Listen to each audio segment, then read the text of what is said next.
Start करते हैं। String के टॉपिक पे ही चल रहा था, तो स्ट्रिंग से रिलेटेड हमें फंक्शंस करने हैं आज। जो भी फंक्शंस हमारे होते हैं स्ट्रिंग से रिलेटेड, उनके बारे में बात करेंगे। यस मैम, जब वो पाइथन हमने सिस्टम में खोल रहे थे तो कुछ एरर आ रहा था। पाइथन खोल रहे थे, सब प्रोसेस एरर। उसको फिर रीइंस्टॉल भी किया तब भी सही नहीं हुआ। इंस्टॉल प्रॉपरली हो गया था उस समय, इंस्टॉलेशन के टाइम पे तो कोई एरर नहीं आई थी। नहीं, इंस्टॉल करके यूज भी कर रहे थे, लेकिन जब अभी कुछ दिनों मतलब कल जो है जब कर रहे थे हम्म, प्रोग्राम रन कर रहे थे तो एरर उसमें आ रही। एरर क्या मैम, वो खुल ही नहीं रहा, उसमें बता रहा सब प्रोसेसर एरर। उसको अनइंस्टॉल करिए और फिर किया था इंस्टॉल। मैम। अनइंस्टॉल करने के बाद तब भी एरर आ रही है। Yes ma'am. पुराना वर्जन इंस्टॉल करिए। हो सकता है कि जो वर्जन आपने इंस्टॉल किया हो, आपका हम्म। ऑपरेटिंग सिस्टम उसे सपोर्ट ना कर रहा हो, तो ओल्डर वर्जन फाइल हिप्पो से, फाइल हिप्पो की साइट पे जाइएगा, पुराना वर्जन इंस्टॉल करिएगा, देखिए शायद तब चल जाए। ठीक है।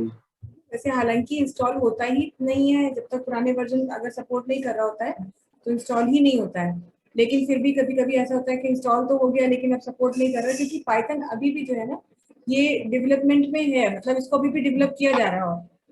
तो अच्छा ये हो अच्छा। सकता है, कभी कभी ऐसा हो जाता है कि सपोर्ट ना करने की वजह से ना चल पा रहा हो, तो उसको आप अनइंस्टॉल करिए और पुराना कोई वर्जन 3.8 या इस तरीके का कोई वर्जन जो है आप इंस्टॉल करके देखिएगा। कौन सा विंडोज है आपके सिस्टम में? 10? Yes ma'am. और क्या है, ऑपरेटिंग सिस्टम कितने बिट्स का है? 64 बिट्स का। 64 बिट का है, फिर तो हो जाएगा, तो दिक्कत नहीं होनी मैम चाहिए। चल रहा था अभी तो। कल कल से ही दिक्कत आ रही है, खोलने पर ही एरर आ रहा है। तो उसमें कुछ प्रोग्राम लिख नहीं पा रहा। वो कई बार हो जाता है, देखिएगा एक बार अच्छा ऐसा करके, ये आपका सोल्यूशन आपको मिल जाए। ठीक है। चलिए, तो हमने लास्ट टाइम ये बताया था कि हम रिप्लेस और लेंथ फंक्शन के बारे में बात कर चुके थे। रिप्लेस करते हैं तो किसी गिवन स्ट्रिंग के एक कैरेक्टर को किसी दूसरे स्ट्रिंग से कैरेक्टर से रिप्लेस कर सकते हैं, या पूरे के पूरे वर्ड को किसी दूसरे वर्ड से रिप्लेस कर सकते हैं। और लेंथ फंक्शन हमने देखा था जिसमें हम स्ट्रिंग की लेंथ को रिटर्न करते हैं और उस लेंथ का आगे किसी भी चीज के लिए यूज किया जा सकता है। अब बात करते हैं हम यहाँ पर कि अगर आपको किसी स्ट्रिंग के अंदर ऑलरेडी एक गिवन कैरेक्टर है और आप ये देखना चाहते हैं कि वो कैरेक्टर उसमें कितनी बार आए हैं, तो उसके लिए आप क्या करेंगे? यहाँ पर हम यूज करेंगे फंक्शन काउंट। जैसे अगर एक स्ट्रिंग हमने लिया और यहाँ पर हमने लिख दिया सपोज वैभव, और यहाँ पर हम प्रिंट कराना चाहते हैं एस डॉट काउंट, किसका? एक है, इसमें एक कितनी बार आया है। तो काउंट फंक्शन क्या करता है, वो आपको यहाँ पर रिटर्न कर देता है, जो भी कैरेक्टर आपने काउंट के अंदर दिया है उसको रिटर्न करता है काउंट करके कि इसकी फ्रीक्वेंसी क्या है। तो frequency of a given character ऐसे भी ली जा सकती है, या मान लीजिए कि आपने कहा कि हम एक स्ट्रिंग मांग लेते हैं,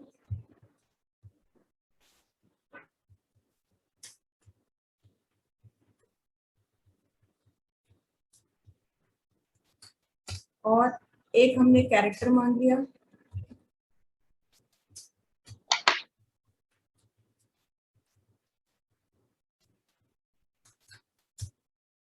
अब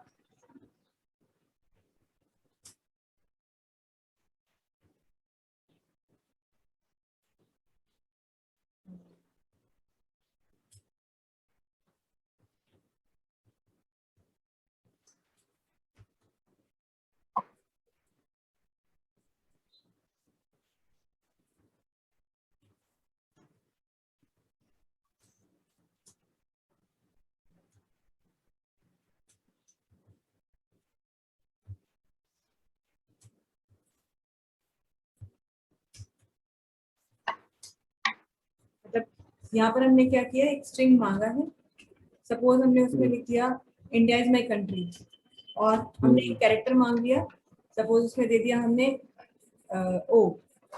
तो ये बताएगा कि ओ एग्जिस्ट इतने time in India is my country में, ऐसे रन ओके। कराते हैं। यहाँ लिख दिया, मान लीजिए हमने यूनाइटेड कंप्यूटर एजुकेशन, और कैरेक्टर में मिल दिया इन। तो n exists 2 times in NITEC computer education. Count function frequency को काउंट करने के लिए यूज किया जाता है पूरे पूरे स्ट्रिंग में। आप दे सकते हैं और ऐसे दे सकते हैं। कॉपी कर लेते हैं।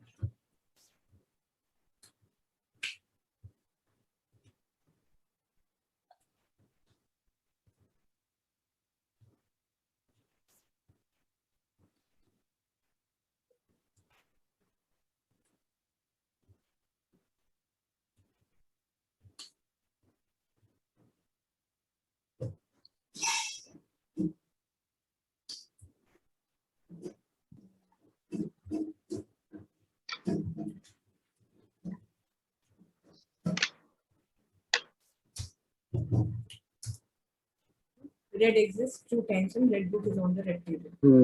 The word को भी आप फाइंड कर सकते हैं, काउंट कर सकते हैं, और कैरेक्टर को भी आप सिंगल कैरेक्टर को भी काउंट फंक्शन के थ्रू काउंट करके बता सकते हैं। सेंटेंस को भी कर सकते हैं इसमें, जैसे कोई लाइन हो। हाँ, ऑब्वियसली आप कर सकते हैं। जब आप वर्ड ले रहे तो पूरा सेंटेंस भी दे सकते हैं, पर यूजुअली ये कैरेक्टर और वर्ड के लिए यूज होता है। बाकी जितना भी जो भी आप दे देंगे वो उसमें आपको ले लेगा। ठीक है, अब ये तो ये चीज हो गई। अब यहाँ पर नेक्स्ट है कि लेंथ फंक्शन हमने वैसे तो देख लिया है कि किसी वर्ड की अगर हमें या स्ट्रिंग की पूरी लेंथ चाहिए तब तो ठीक है कि आप लेंथ फंक्शन यूज करते हैं। लेकिन अगर मान लीजिए हम अपनी स्ट्रिंग की एक लिस्ट दें, स्ट्रिंग को एक लिस्ट के फॉर्मेट में दें, और हम चाहते हैं कि हर वर्ड की हमें लेंथ मिले। जैसे कि मान लीजिए हम एक स्ट्रिंग की लिस्ट बना रहे हैं, सपोज SL हमारा वेरिएबल है और इसमें हम एक स्ट्रिंग बना रहे हैं। यहाँ पे मान लीजिए कलर्स के नाम लिख ले रहे हैं, रेड,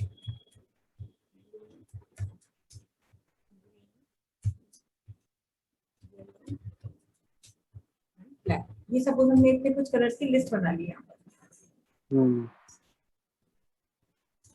और अब हम चाहते हैं कि हम अगर यहाँ पर कहते हैं प्रिंट लेन ऑफ SL, तो ये क्या करेगा? तो ये हमें 5 रिटर्न करेगा। क्यों? क्योंकि हमारे स्ट्रिंग में 5 वर्ड्स हैं, 1 2 3 4 5। लेकिन हम ये नहीं चाहते थे। हम ये चाहते हैं कि जैसे रेड की लेंथ आए, ब्लू की लेंथ आए, ग्रीन की लेंथ आए। अगर ऐसा आपको करना है तो फिर आपको सारे इसके अल्फाबेट नहीं, सारे अल्फाबेट नहीं, सारे। मतलब 3 आ जाए इसकी, 4 आए अच्छा इसकी, अच्छा। 5, ऐसे इंडिविजुअली वर्ड बाय वर्ड हमारी वर्ड की लेंथ हमें रिटर्न करनी है। तो उस सिचुएशन में आपको लूप चलाना पड़ेगा और लूप चला के आप काम कर पाएंगे। तो फंक्शन लेन ही यूज होगा, लेकिन लूप में कैसे? For I N,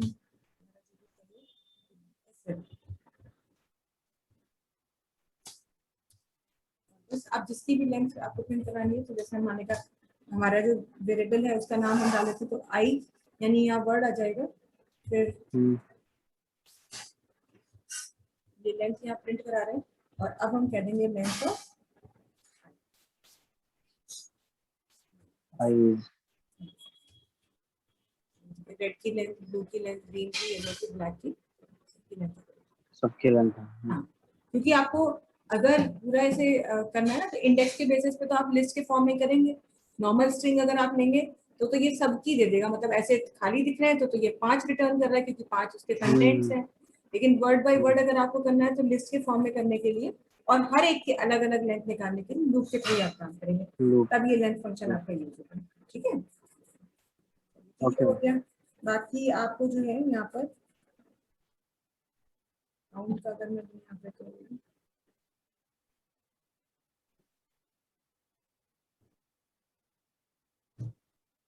total number of characters तो काउंट करना वैसे तो बता ही दिया है कि इसमें अगर गिनती करनी है तो आपको लास्ट टाइम बताया था, आपको याद होगा, फॉर आई इन एस करके ये बताया था, है ना? तो याद होगा आपको। काउंट, हाँ, काउंट करना है कि कितने कैरेक्टर्स हैं। और नेक्स्ट हमारा फंक्शन जो है आपको स्ट्रिंग के लिए, अगला फंक्शन है हमारा कैपिटलाइज। कैपिटलाइज फंक्शन नाम से ही पता चल रहा है कि ये स्ट्रिंग को कैपिटल करने के लिए रिटर्न किया जाता है। लेकिन कैपिटल करने का मतलब ये नहीं है कि ये पूरे के पूरे स्ट्रिंग को कैपिटल करेगा। ये क्या करता है? स्ट्रिंग के फर्स्ट लेटर को कैपिटल करता है। जैसे अगर हमने यहाँ पर एक स्ट्रिंग लिया और लिख दिया दिस इज अ बुक, ये लिखा है हमने। और अगर हम कहते हैं प्रिंट एस और फिर कह देते हैं print S dot capitalise,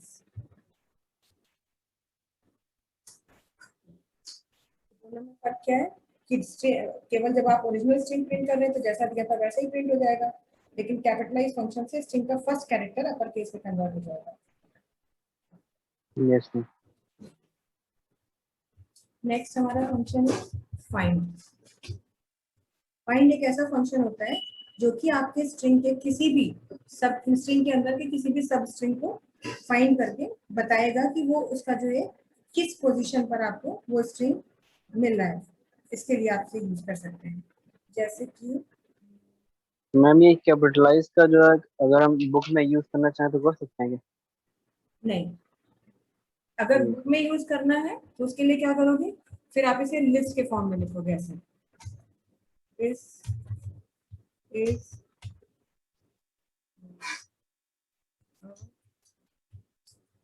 book, है ना। और ये आपको पता है कि बुक में करना है, इसका मतलब आपको कहाँ जाना है, लास्ट वाले वर्ड पे जाना यस मैम। है ना। तो आप क्या करोगे फिर, फॉर आई इन एस, ये लूप चलाया आपने। अब आप क्या करेंगे,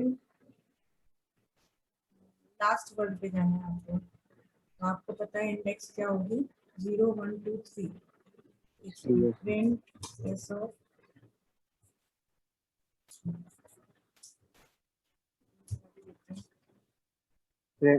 प्रिंट में जो है एम में ये तो बुक तक तो पहुंच गया, लेकिन अब आपको क्या करना है, एस डॉट कैपिटलाइज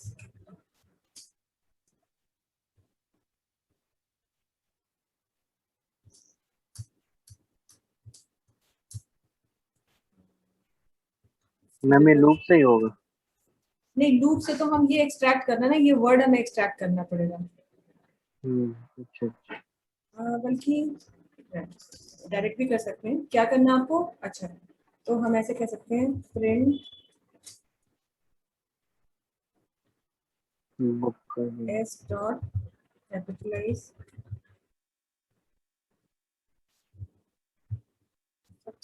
ऐसे करिए लिस्ट में ये, हाँ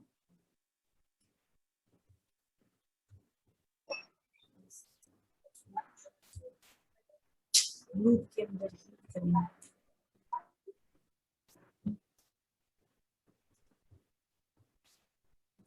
और आई एस किया हमने, और एक और ब्लैंक स्ट्रिंग ले लिया, इसको ऊपर डिक्लेयर कर दिया s1 blank, s1 equal to s और 3 इसके अंदर डाल दिया। अब वो बाहर आए तो s1 को जरा प्रिंट करा के देख लेते हैं,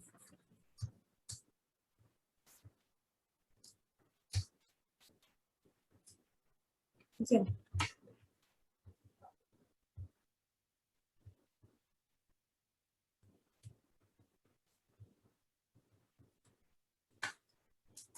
ऐसे कर सकते हैं,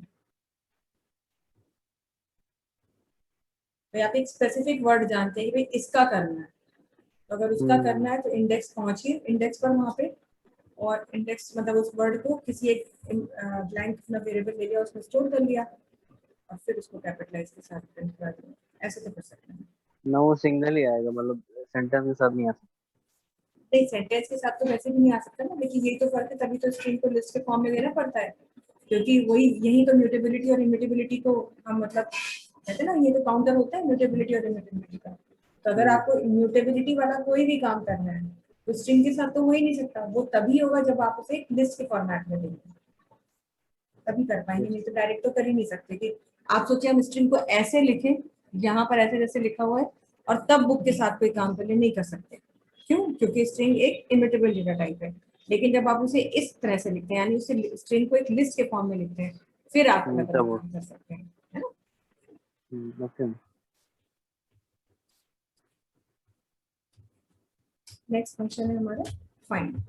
फाइंड एक ऐसा फंक्शन है जो स्ट्रिंग के अंदर किसी भी सब स्ट्रिंग को ढूंढता है, और इसका आउटपुट हमेशा जो होता है ये आपको नेगेटिव में रिटर्न करता है, जब आपका जो भी मतलब स्ट्रिंग आप ढूंढ रहे हैं वो उसमें अवेलेबल नहीं होता है, तो ये नेगेटिव में शायद -1 रिटर्न करता है जहाँ तक मुझे लगता है, और अगर इसे मिल जाता है तो शायद ये 0 रिटर्न करता है, या कोई पॉजिटिव हाँ इंटीजर रिटर्न करता है, पॉजिटिव इंटीजर रिटर्न करता है, और जहाँ तक पोजीशन रिटर्न करता है। जैसे मैं बताती हूँ, एक स्ट्रिंग दिया हमने यहाँ पर, और सपोज यहाँ पर हमने लिख दिया इंडिया इज माय कंट्री, हमने एक और ब्लैंक स्ट्रिंग ले लिया यहाँ पर, उसमें लिख दिया हमने इन, और हम कहते हैं प्रिंट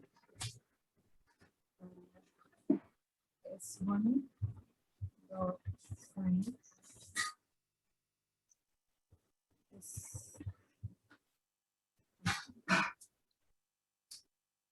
ये क्या बता रहा है 0, क्यों बता रहा है 0, क्योंकि इंडिया इन जो हम ढूंढ रहे हैं, ये इन जो है ये आई इसका 0th इंडेक्स पर है। अभी हम इसको अगर यहाँ से इन की जगह कह देते हैं माई, तो ये देखिए पोजीशन चेंज हो जाती है इसकी, 9 दे रहा है, क्यों, क्योंकि एम जो है वो 9th पोजीशन पे है, 0 1 2 3 4 और मैम 5 वाई को 6 कंसीडर नहीं 7 करेगा? 8, नहीं, जहां से आप स्ट्रिंग स्टार्ट हो रहा है ना, एम जहां पर लिखा हुआ है उसकी फर्स्ट यस। पोजीशन मतलब उसकी लोकेशन को आपको रिटर्न करेगा। तो जब भी आप कोई ऐसा सब स्ट्रिंग देते हैं जो स्ट्रिंग में है, उसकी अवेलेबिलिटी मिलती है, तो उसकी फर्स्ट इंडेक्स को, उस जहां से वो मिल रहा है वहां की इंडेक्स को रिटर्न करता है। लेकिन अगर आप कोई ऐसा सब स्ट्रिंग दे देते हैं जो उसमें अवेलेबल ही नहीं है, तब फिर ये नेगेटिव मुझे लगता है -1 रिटर्न करता है जहाँ तक है। जैसे हमने यहाँ पे लिख दिया सपोज ABC, तो अब ये जो है ये आपको क्या रिटर्न करेगा, -1 रिटर्न करेगा।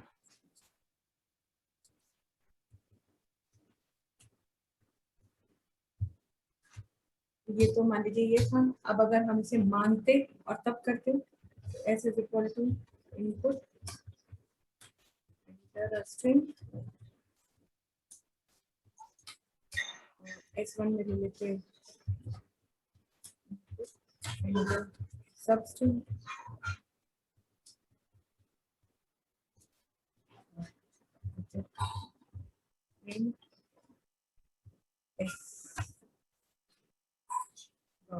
फाइन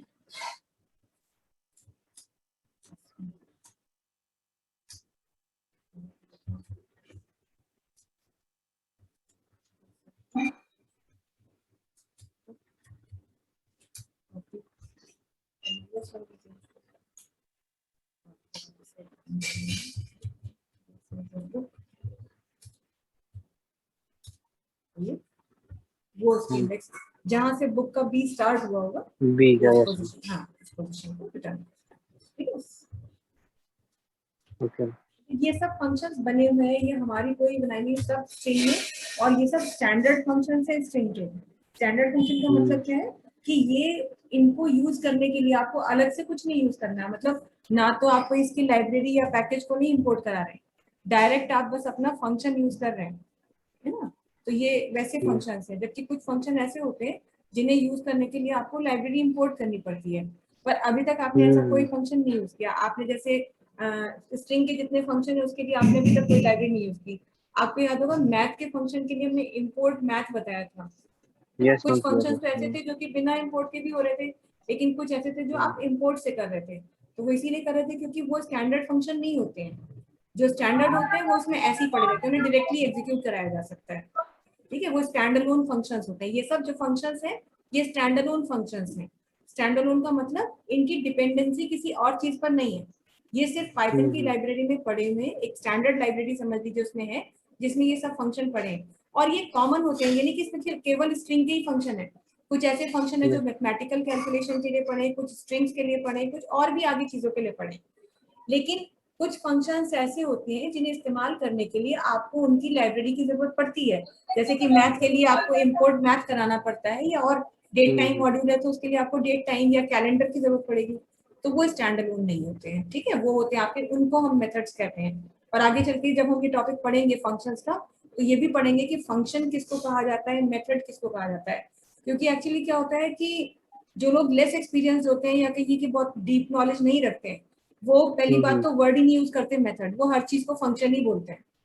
और ये चीज जो है ऑब्जेक्ट ओरिएंटेशन के साथ इंट्रोड्यूस हुई थी, मतलब जब हम जावा यूज कर रहे थे या हम C++ भी यूज कर रहे थे तब भी था, लेकिन C++ में बहुत एडवांस नहीं था।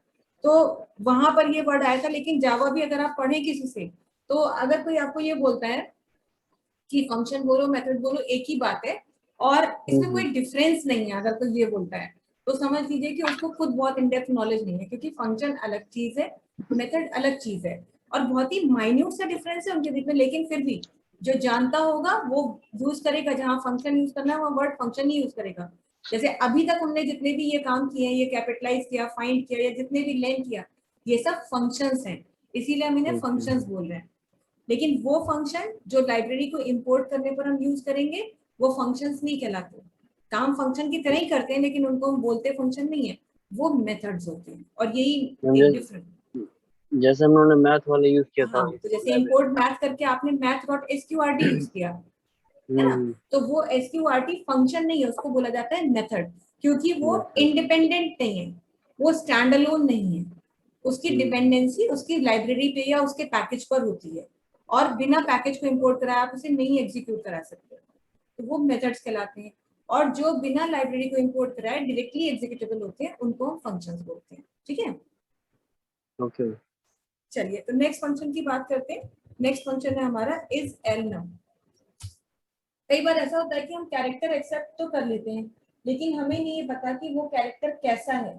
तो अगर आप ये चेक करते हैं कि गिवन कैरेक्टर अल्फाबेट या नंबर मतलब डिजिट है, तो आपको पता चलेगा या तो अल्फाबेट हो या डिजिट हो, तो पता चले कि हाँ अल्फाबेट या डिजिट है, नहीं तो वो कुछ और है। तो ये चीज अगर आपको चेक करनी है तो उसके लिए इज एलनम फंक्शन का यूज कर सकते हैं। इज एलनम एक ऐसा फंक्शन होता है जो कि आपको आउटपुट के फॉर्म में लॉजिकल ट्रू या लॉजिकल फॉल्स रिटर्न करता है। मतलब फंक्शन का आउटपुट एग्जीक्यूशन अगर सही होता है, उसको एक जो भी कैरेक्टर दिया गया है या जो स्ट्रिंग दिया गया है वो अल्फाबेट या नंबर है या दोनों का कॉम्बिनेशन है, तो ये रिटर्न करेगा ट्रू। और अगर आपने उनमें से कुछ भी ना देकर के कोई स्पेशल कैरेक्टर दिया तो ये रिटर्न करेगा फॉल्स। कुछ इस तरह से। ऐसे अगर आपने यहाँ पे लिखा वैभव, ये लिखा हमने एक स्ट्रिंग ले लिया, हमने लिख दिया यहाँ पर वैभव 1122, एक और स्ट्रिंग ले लिया और हमने यहाँ लिख दिया 1122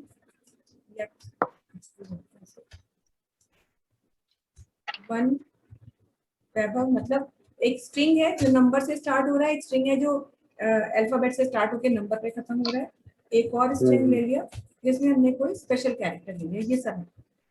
और एक और मैच स्ट्रिंग ले लेते हैं, इसमें स्ट्रिंग के फॉर्म में हम नंबर ही दे रहे हैं सिर्फ और कुछ नहीं दे रहे। ये हमारे 4 अलग अलग स्ट्रिंग्स है, 5 एंड अदर। अब हम प्रिंट कराएंगे सबसे एस डॉट और इसी को हम कॉपी कर लेते हैं।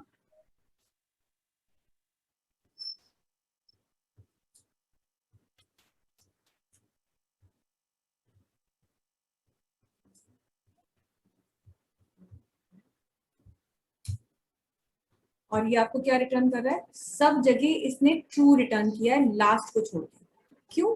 क्योंकि पहला जो स्ट्रिंग था वो प्योर स्ट्रिंग ही था, मतलब उसमें केवल अल्फाबेट्स यूज होते।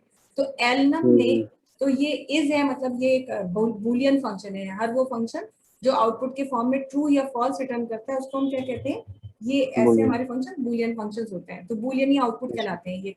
तो वैभव जब इसमें हमने एस में डाला तो यहाँ पर उसको वो पूरा एक स्ट्रिंग मिला।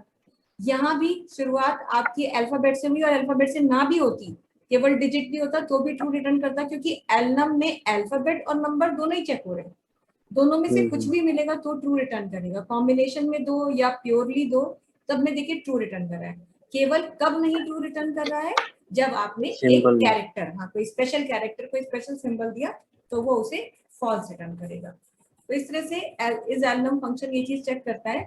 और ऐसे मतलब कभी हो सकता है कि भाई जैसे मान लीजिए पासवर्ड चेक करना है आपको, यूजर ने पासवर्ड मतलब आप बना रहे हैं कहीं, कोई आप एक अपना डेवलप कर रहे हैं सॉफ्टवेयर और उसमें आप पासवर्ड के लिए उसे दे रहे हैं कि ऑप्ट करा रहे हैं पासवर्ड दो, लेकिन आपको ये चेक करना है कि उसने जो पासवर्ड दिया है वो कॉम्बिनेशन है दोनों चीजों का या नहीं है। तो अगर उस सिचुएशन में आप देखना चाहते हैं तो फिर आप इसको इस एलनम के थ्रू भी चेक कर सकते हैं कि whether the given password is a combination of alphabet और नंबर और नॉट।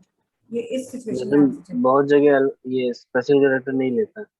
हाँ, तो वहां पर वो तो डिपेंड करता है ना, तो किस जगह किस चीज के लिए लिया जा रहा है। तो अब ये तो हो गया कि दोनों चीजों को चेक कर रहा है। अगर केवल अल्फाबेट को चेक करना है तो उसके लिए अलग फंक्शन है, दैट इज अल्फा। तो अगर यहाँ पर हमने ले लिया एक स्ट्रिंग वैभव, एक स्ट्रिंग हमने ले लिया ये, और एक ले लिया हमने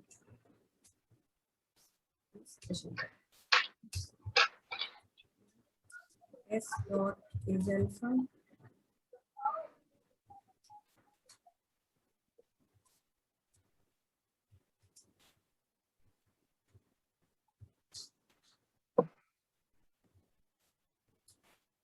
तो ये देखिए सिर्फ आपको वहीं पर ट्रू रिटर्न करेगा जब आप एक अल्फाबेट का स्ट्रिंग लेंगे। अगर आपने वो स्ट्रिंग नहीं दिया लेकिन आपने नंबर्स दिए तो अल्फा उसको रिजेक्ट कर देगा, हाँ उसको देगा, और स्पेशल कैरेक्टर को भी फॉल्स रिटर्न करेगा। इसी तरीके से अगर आपको केवल नंबर ही चेक करना हो, दोनों अगर चीजें हमने इसमें वैभव के आगे 1 2 3 लिखा होता तो क्या ट्रू होता कि फॉल्स? कॉम्बिनेशन में लिखा होता यस तो ये फॉल्स रिटर्न करता है। फॉल्स, तब भी फॉल्स।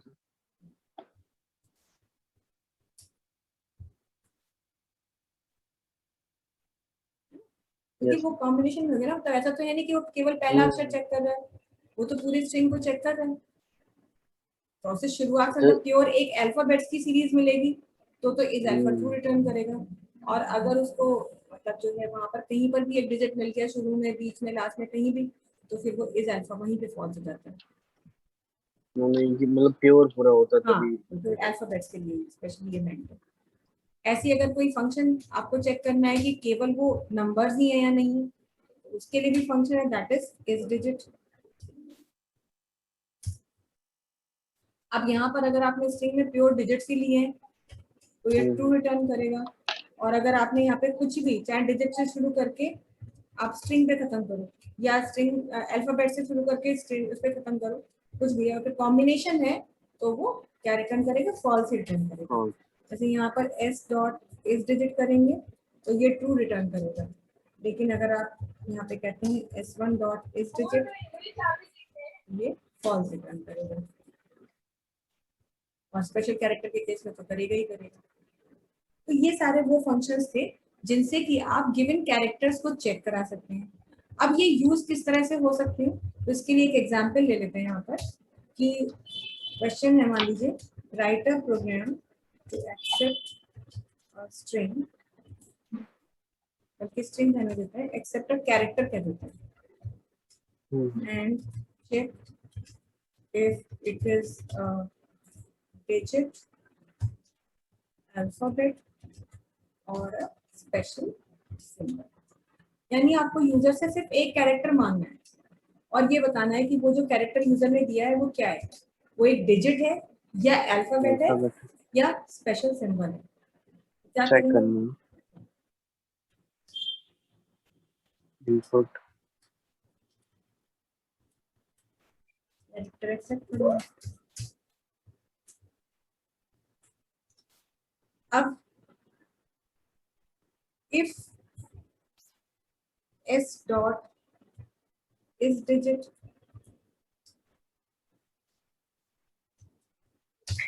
तो प्रिंट करिए क्या s is a digit.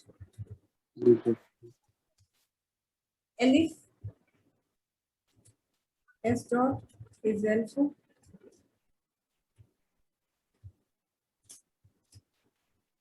print कीजिए s the alphabet।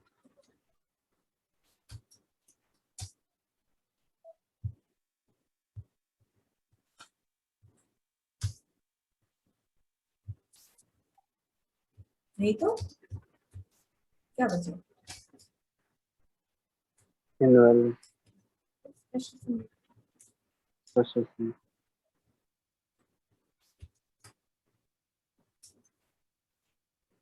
हमने डी दिया तो डी इज एन अल्फाबेट, हमने कैपिटल डी दिया तो भी इट्स एन अल्फाबेट, हमने ए नंबर दिया तो इट्स अ डिजिट, सिंबल दिया। ठीक है, तो इस तरीके से चेक करने के लिए आप इसे यूज करते हैं। इसी तरीके से ये तो आपने यहाँ पे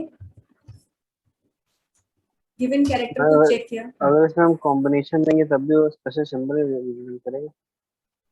हाँ, क्योंकि वो स्पेशल कैरेक्टर ही होगा।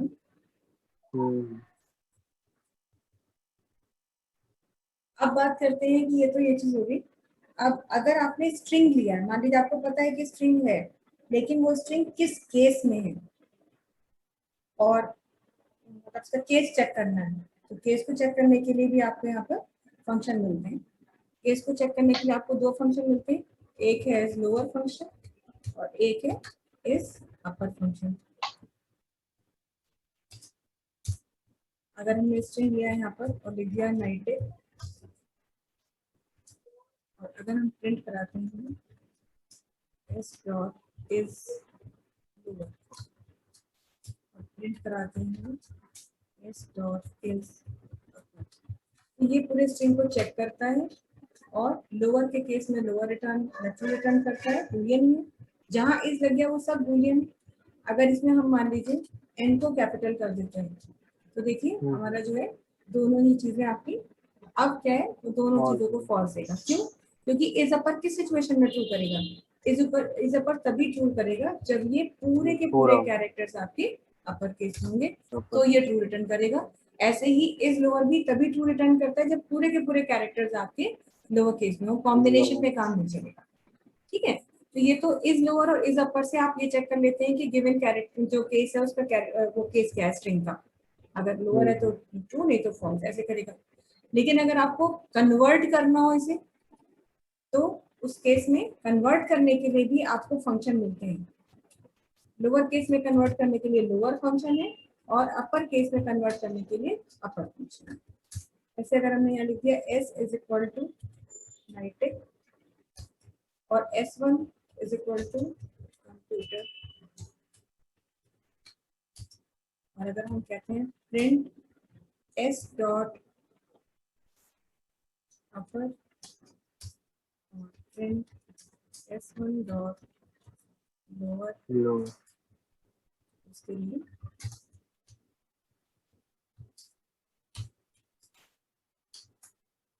रिवर्स केस में आपके स्ट्रिंग को रिटर्न कर देते हैं। क्लियर है? यस। तो ये चीज हो गई। अब इसके लिए क्या हम कैसे अप्लाई कर सकते हैं इसको, तो उसका भी एक एग्जाम्पल देख लेते हैं। क्वेश्चन है write a program to accept string and print its reverse case। मतलब अगर आपको एक स्ट्रिंग दिया गया है तो आप उसे पहले मांगिए और ये देखिए कि उसका केस क्या है। अगर वो अपर में है तो उसे लोअर में प्रिंट करिए, अगर वो लोअर में है तो उसे अपर में प्रिंट करिए। स्ट्रिंग आपने मांग ली।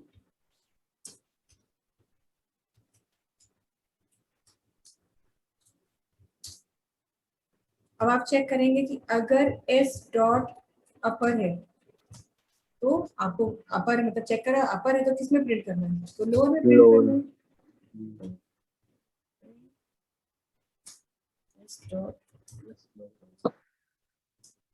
चाहे तो एक मैसेज भी प्रिंट करा सकते हैं।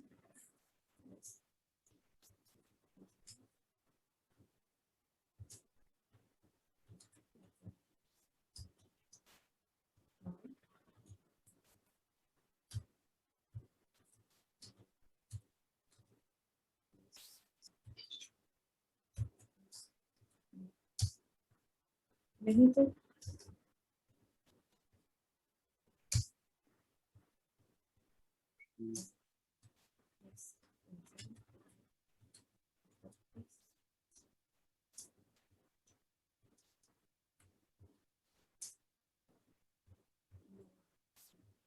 लोअर।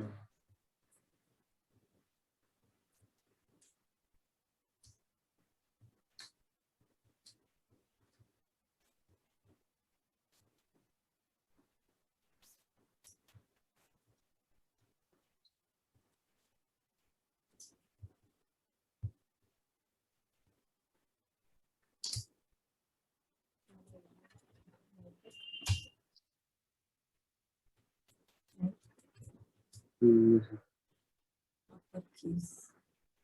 अपर केस है।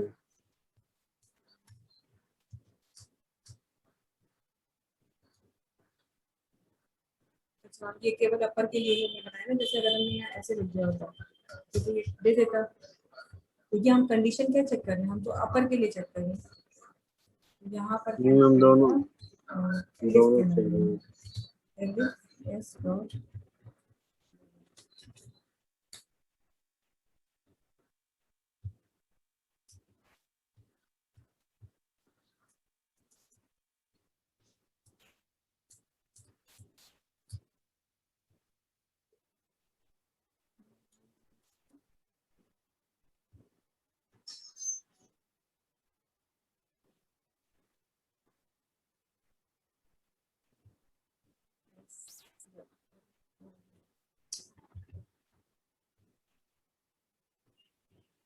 ट्रू।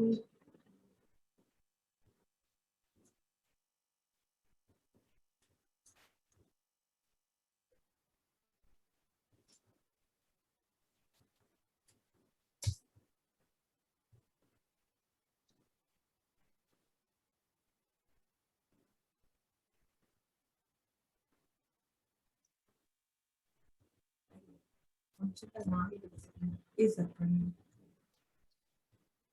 तो चक्कर में पड़ना है।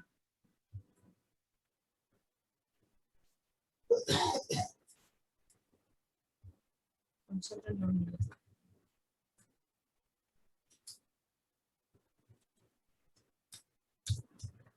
हैं, इसलिए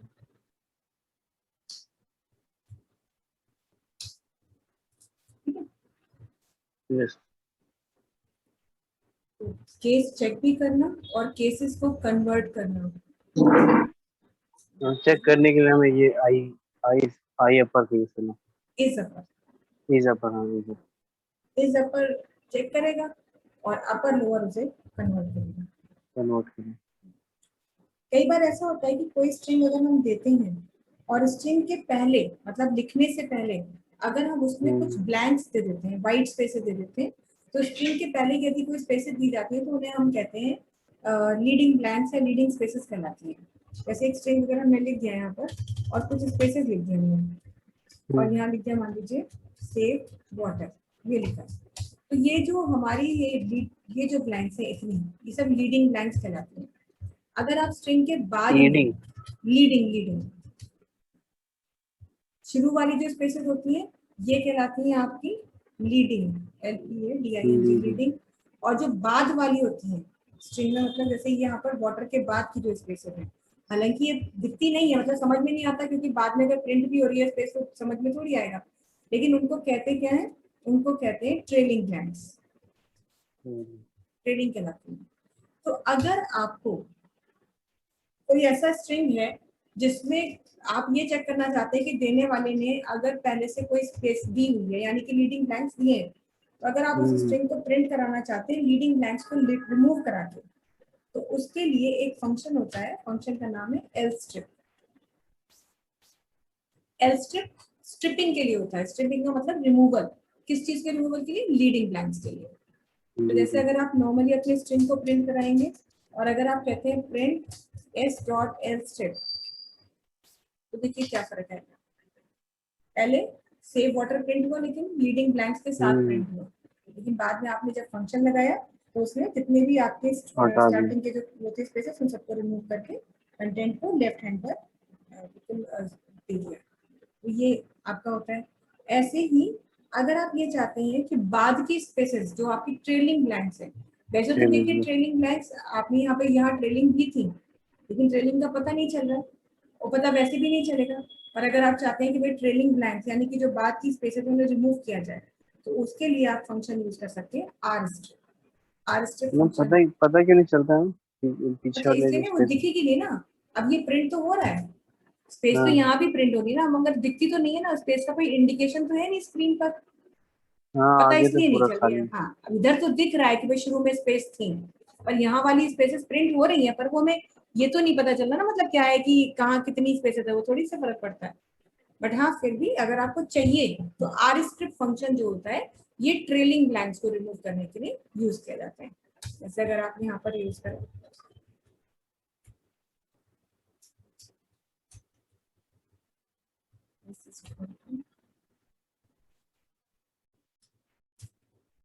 कितनी भी रेडी यूज कर सकते हैं।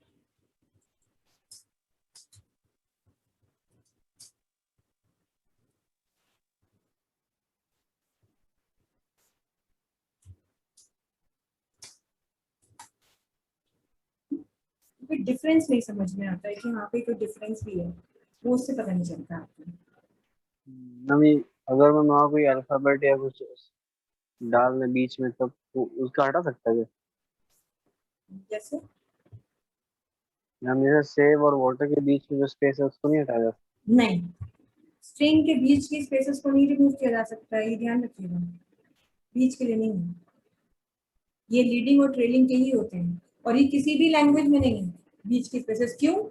क्योंकि जो बीच की स्पेसेस हम लोग देते हैं ना, वो इंटेंशनली दे रहे हैं। तो उसे वो ये कैसे जज करेगा कि ये स्पेस आपने दी है तो गलती से हो गई या आपने जानबूझ के दी थी? यस इसलिए लीडिंग और ट्रेलिंग के लिए ही होता है। लेकिन मैम, आर तब तो स्ट्रिप, ट्रेलिंग का कोई यूज ही नहीं है ट्रेडिंग वाला जो। हाँ मैं बता रही हूँ, आर स्ट्रिप को इस तरह से तो यूज करने से कोई एडवांटेज है नहीं, पर एग्जैक्टली आप कैसे इसको यूज कर सकते हैं। तो इसके लिए यहाँ पर मान लीजिए हम एक स्ट्रिंग और ले लेते हैं, S1 ले लिया हमने, और सपोज उसमें हमने एक स्ट्रिंग दे दिया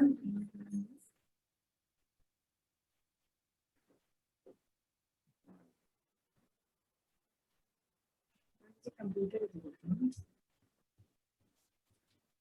ये लिखा है, और हम यहाँ लिखते हैं S1 dot,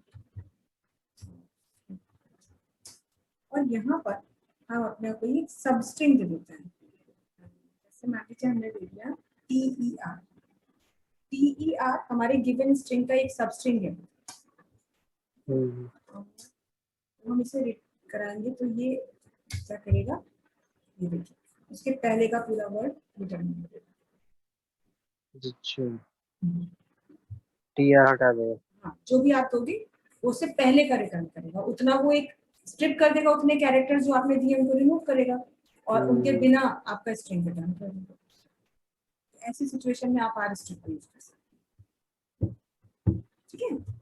okay.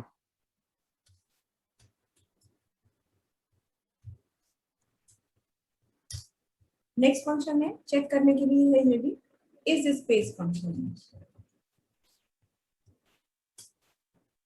Is space function क्या करता है, ये जो भी गिवन कैरेक्टर से चेक करता है कि क्या वो एक स्पेस है या नहीं।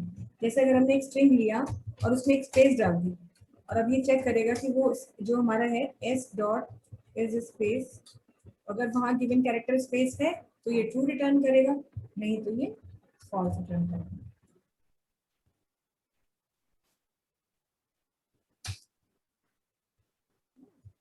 ऐसे फॉल्स दे दिया। अगर यहाँ ये स्पेस हटा देते हैं तो देखिए false given character is space और नॉट, उसको चेक करने के लिए यहाँ पर ट्रू या फॉल्स रिटर्न करता है। ऐसे ही अगर आपने किसी स्ट्रिंग को दिया हुआ है और आप ये चेक करना चाहते हैं कि वो स्ट्रिंग एक टाइटल के फॉर्म में दिया गया है, अगर टाइटल के फॉर्म में दिया है तो वो ट्रू रिटर्न करेगा, नहीं तो फॉल्स रिटर्न। अब टाइटल के लिए पहले तो चेक करने के लिए फंक्शन क्या है, फंक्शन है इस टाइटल, और इसके लिए स्ट्रिंग कैसे देना चाहिए। अब एक स्ट्रिंग मान लीजिए हमने ऐसे लिख दिया नाइटेक कंप्यूटर एजुकेशन, और एक स्ट्रिंग हमने ऐसे दे दिया नाइटेक कंप्यूटर एजुकेशन। तो आपने अगर कभी वर्ड प्रोसेसर पढ़ा हो, MS वर्ड पढ़ा हो, और ध्यान से पढ़ा हो और अच्छे से पढ़ाया भी गया हो, तो आपको ये पता होना चाहिए कि यहाँ पर जो दूसरा वाला स्ट्रिंग है ये टाइटल केस में लिखा गया है, क्योंकि ऐसे स्ट्रिंग्स को टाइटल केस में लिखे गए स्ट्रिंग्स माना जाता है जिसमें हर वर्ड का पहला लेटर कैपिटल होता है, क्योंकि आप नॉर्मली टाइटल्स को ऐसे लिखते हैं यूजुअली जो हेडिंग्स होती है ना। तो S1 में लिखा हुआ स्ट्रिंग टाइटल केस को रिप्रेजेंट कर रहा है। तो अब हम इसे चेक करा लेते हैं कि क्या ये बात सच है। तो S डॉट इस टाइटल भी दे देती हूँ, और S1 डॉट इस टाइटल भी दे देते हैं, और दोनों के केस में ये S1 को ट्रू रिटर्न करेगा और इसके लिए फॉल्स रिटर्न करेगा। यस। फिर नेक्स्ट है आपका फंक्शन।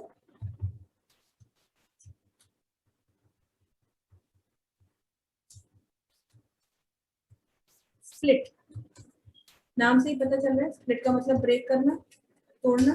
तो किसी स्ट्रिंग को अगर आप स्प्लिट करना चाहते हैं तो इसके लिए आपको स्प्लिट फंक्शन मिलता है। वैसे तो नॉर्मली जब भी आप कोई स्ट्रिंग लिखते हैं ऐसे ही सिंपल लिखा और आप उसे लिस्ट के फॉर्म में चेंज करना चाहते हैं तो आप उसे स्प्लिट करा सकते हैं। ठीक है, जैसे मान लीजिए अगर हमने s इज इक्वल टू यहाँ पर कुछ कलर्स के नाम ही लिख दिए,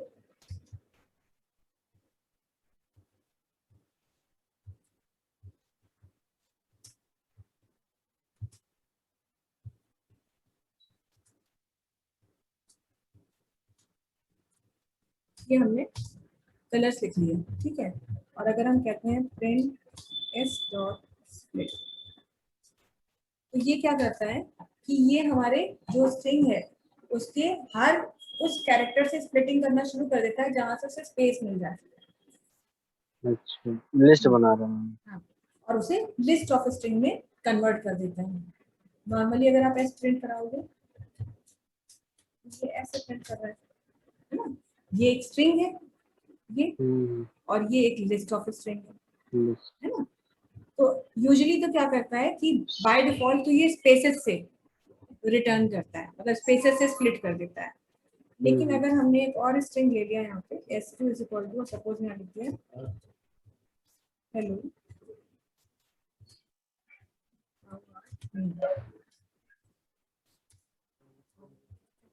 s2 डॉट, और यहाँ पर हम एक कैरेक्टर दे देते हैं,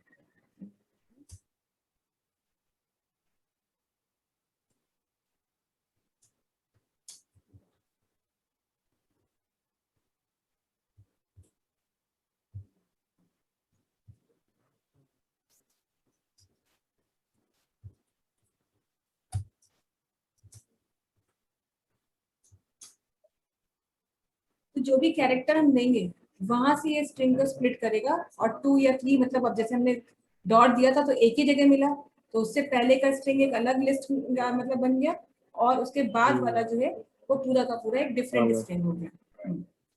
तो कोई गिवन कैरेक्टर से भी आप अपने स्ट्रिंग को स्प्लिट कर सकते हैं। और अगर मान लीजिए यहाँ पे लिखा होता है हेलो, फिर यहाँ भी लिख दिया होता आपने हाउ, ऐसे, तो मैम, ये वर्ड को भी स्प्लिट कर सकता है वर्ड को मतलब, हाँ हाँ क्यों नहीं, वर्ड को भी करें। अल्फाबेट में। जैसे अगर आपने लिख दिया s3 इज इक्वल टू, यहाँ लिखा आपने और वर्ड मतलब फिर क्या, आप अगर आप यहाँ लिखते हो मान लीजिए अमन, आप किस चीज से स्प्लिट करेंगे, तो आपको वर्ड को भी तो स्ट्रिंग ऐसे देना पड़ेगा ना। सपोज आपने ये लिखा ऐसे, तो ये कर देगा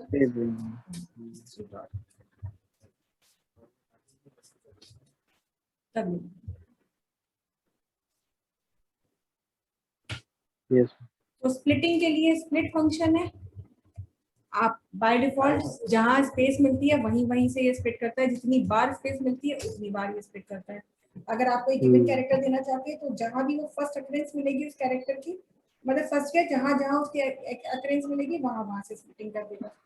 लेकिन अगर आप इसी तरह से गिवन स्ट्रिंग्स में आपस में ज्वाइन करना चाहते हैं तो ज्वाइन करने के लिए ज्वाइन करने का भी फंक्शन है। जैसे मान लीजिए आपने कहा कि अभी तो आपने इतनी बार देखा कि आप जो स्ट्रिंग देते हैं वो एक सिंपल स्ट्रिंग होता है और आप उसे लिस्ट में कन्वर्ट कर लेते हैं स्प्लिट करके। लेकिन अब अगर मान लीजिए आपने समझ लीजिए कि एक स्ट्रिंग दिया और उसको आप एक सिंगल स्ट्रिंग में कन्वर्ट करना चाहते हैं जबकि वो एक लिस्ट है वर्ड्स की, और तब आप उसे करें तो आप यहाँ पर यूज कर सकते हैं ज्वाइन फंक्शन। कैसे यूज करेंगे, जैसे मान लीजिए यहाँ पर हमने एक स्ट्रिंग लिख दिया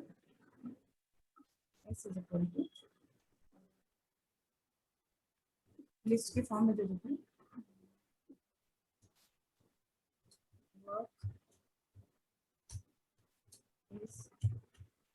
क्वेश्चन, ये हो गया। पहले तो हम ऐसे ही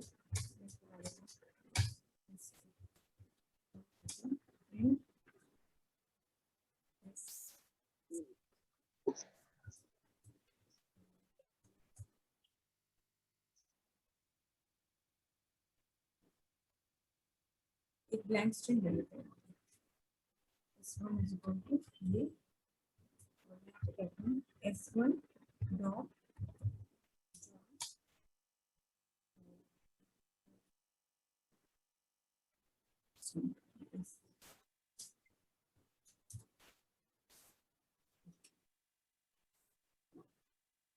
तो Yes. एक स्ट्रिंग को स्प्लिट करना है, मतलब लिस्ट ऑफ स्ट्रिंग में कन्वर्ट कर सकते हो, और अगर आपने लिस्ट ऑफ स्ट्रिंग दी है तो उसे एक सिंपल स्ट्रिंग में भी कन्वर्ट किया जा सकता है ज्वाइन फंक्शन से।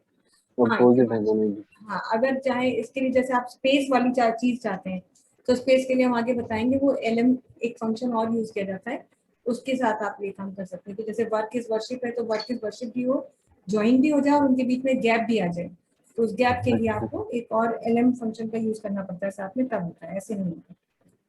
ठीक है, तो ये आपका हो गया। अब आप क्या करना चाहते हैं? अब मान लीजिए आपने कहा कि हमें एक स्ट्रिंग लिया है जिसमें एक कॉम्बिनेशन दे दिया है, कुछ चीजें हमारी अपर में, कुछ चीजें हमारी लोअर में, पर आप चाहते हैं कि अब एक कन्वर्जन करें उस स्ट्रिंग का, और जो अपर केस में है चीजें वो लोअर में आ जाए, जो लोअर में है वो अपर में आ जाए। इस तरीके का यदि आप कुछ करना चाहते हैं तो इसके लिए भी आपको यहाँ पर एक फंक्शन मिलता है, दैट फंक्शन इज,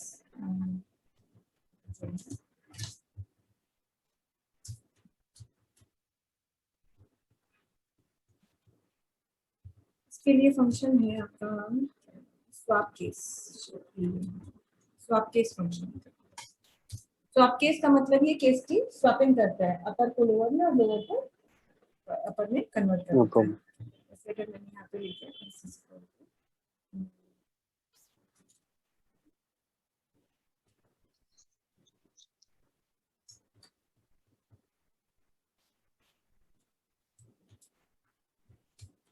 ऐसे कुछ भी में लिखिए एक्नॉलेजमेंट, जिसमें हमने कुछ मिक्सचर ऑफ केसेस लिख दिया है, और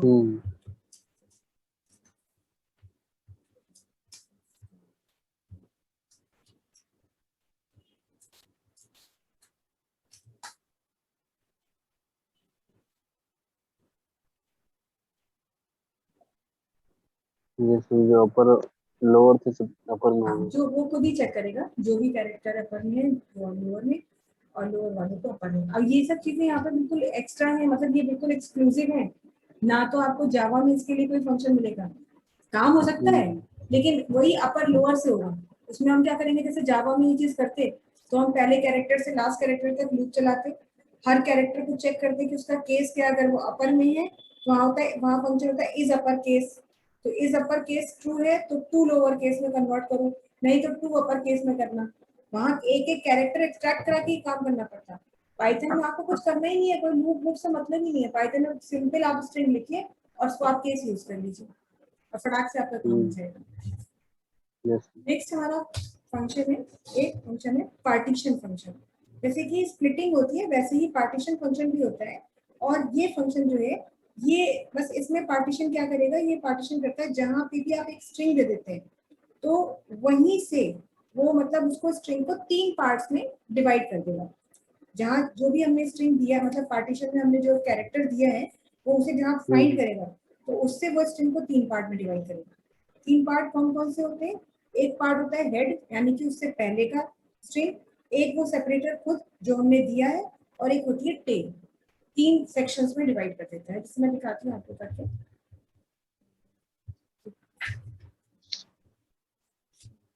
पार्टीशन, जैसे मान लीजिए एक स्ट्रिंग ले लिया हमने यहाँ पर, और अभी जैसे हमने लिखा था वर्क इज वर्शिप, यही ले लेते हैं।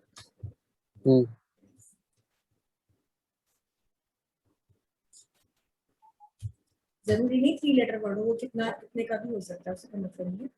अब हमने यहाँ पे कहा कि S print S dot partition, और ब्रैकेट के अंदर हम देंगे हमें कहाँ से पार्टीशन करना है, इज से। तो ये क्या करेगा कि जहां इसे इज मिलेगा, इसकी शुरुआत कहाँ से हुई, आई से हुई, तो इससे पहले का जो है ये हेड बन जाएगा, ये मिडिल पार्ट जो खुद जो पार्टीशन मतलब ये हमारा सेपरेटर बन गया, और ये पोर्शन हमारा टेल के फॉर्म में आएगा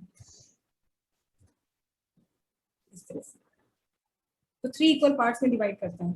अब मान लीजिए जरूरी नहीं था कि आप इसे लिखें ऐसे, मान लीजिए लिख दिए यहाँ पे, मैं भी, मैम ये भी एक तरह से लिस्ट बना रहा है। हाँ लिस्ट तो करता ही है, मतलब जो पार्टीशन रिटर्न करता है वो भी लिस्ट के फॉर्म में रिटर्न करता है, लेकिन जैसे अब स्ट्रिंग है तो यहाँ पे हमने ऐसे लिख दिया ना, यहाँ हम अगर इसको ऐसे लिख देते suppose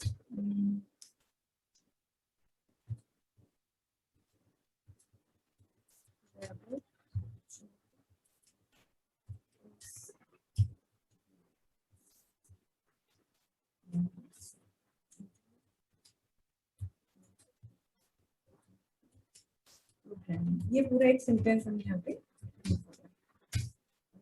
print s1 dot partition.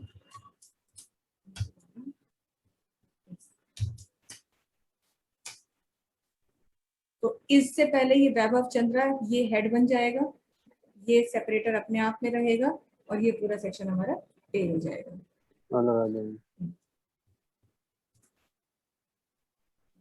तो बनेंगे 3 ही पार्ट, सेक्शन 3 बनेंगे, ये हेड है, ये सेपरेटर है और ये हमारा टेल है। मतलब वही मैं बताना चाहती थी, जरूरी नहीं होता है कि आप उसको वो दें, मतलब 3 ही शब्द दें, कितने भी हो सकते हैं, पार्टीशन जहां से देगा वहीं से देगा। तो ये आपने फाइनली सारी चीजें करनी है, सारा काम स्ट्रिंग्स से रिलेटेड हो गया है। बस लास्ट हम एक str फंक्शन के बारे में बात करते हैं। हालांकि उस str फंक्शन की तब तक आपको जरूरत नहीं पड़ती है जब तक कि आप किसी कन्वर्जन में ना हो।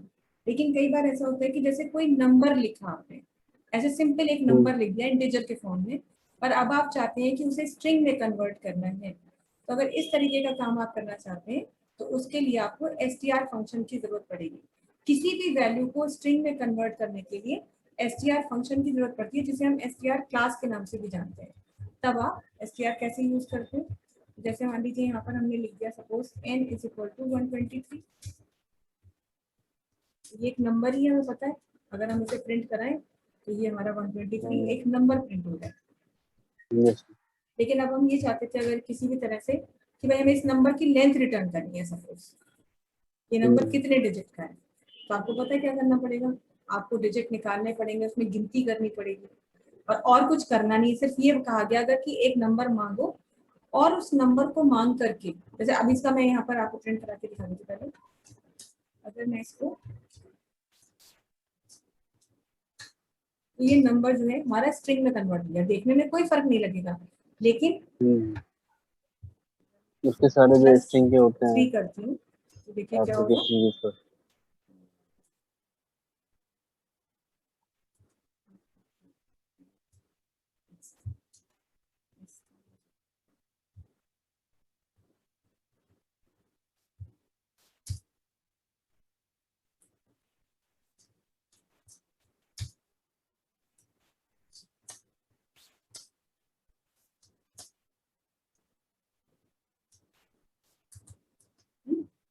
आपको पता है स्ट्रिंग के साथ रेप्लिकेशन कैरेक्टर आप यूज कर सकते हैं, तो *3 दिया तो क्या हो गया, 3 बार वो चीज रिपीट हो गई।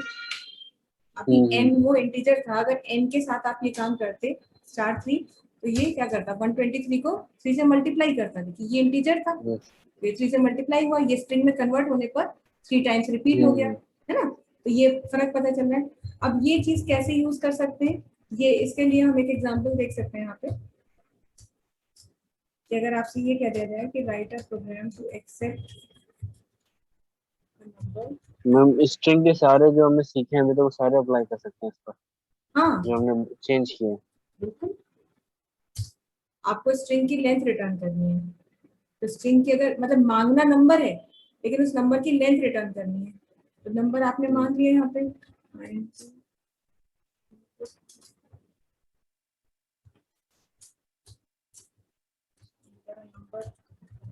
अब ऐसा नहीं है कि नंबर की लेंथ रिटर्न नहीं की जा सकती, नंबर की भी लेंथ रिटर्न कर सकते हैं, लेकिन उसके लिए क्या करना होगा, डिजिट को तोड़ना होगा, वही डिजिट एक्सट्रैक्शन का लॉजिक लगाना पड़ेगा व्हाइल लूप चला के, और काउंटिंग के लिए एक वेरिएबल लेना पड़ेगा कि जब जब डिजिट मिल रहा है तब तक काउंटिंग की वैल्यू +1 होती जाए, मैंने पूरा तिकड़म करना होगा। लेकिन जब आपसे सिर्फ इतना ही कहा है कि एक नंबर मांग के उसकी लेंथ रिटर्न करो, तो कुछ नहीं करना है, आप क्या ले लीजिए, एक s is equal to str of n करिए, प्रिंट करा दीजिए।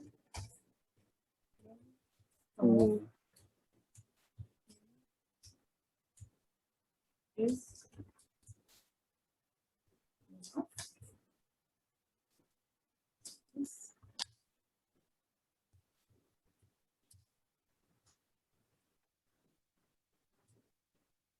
तरीके से str फंक्शन का आप यूज करते हैं और ये आप इसको स्ट्रिंग और स्ट्रिंग में मतलब फ्लोट को भी आप रिटर्न कर सकते हैं, तो फ्लोटिंग पॉइंट वैल्यू भी दी है वो भी स्ट्रिंग में आपकी कन्वर्ट हो जाती है str फंक्शन से। ये सब जो था आपका स्ट्रिंग से रिलेटेड था, इसके अलावा और कुछ नहीं है, बेसिक स्ट्रिंग में यही सारी चीजें हैं, तो इतना आप एक बार रिवाइज करके देख लीजिएगा, प्रॉब्लम होगी तो बताइएगा। और आगे जो है अब हम यहाँ पर अगला अपना टॉपिक करेंगे। अगला टॉपिक हमारा है लिस्ट का। इनके बाद हम लिस्ट के साथ स्टार्ट करेंगे। ओके नहीं रखते। Okay, thank you.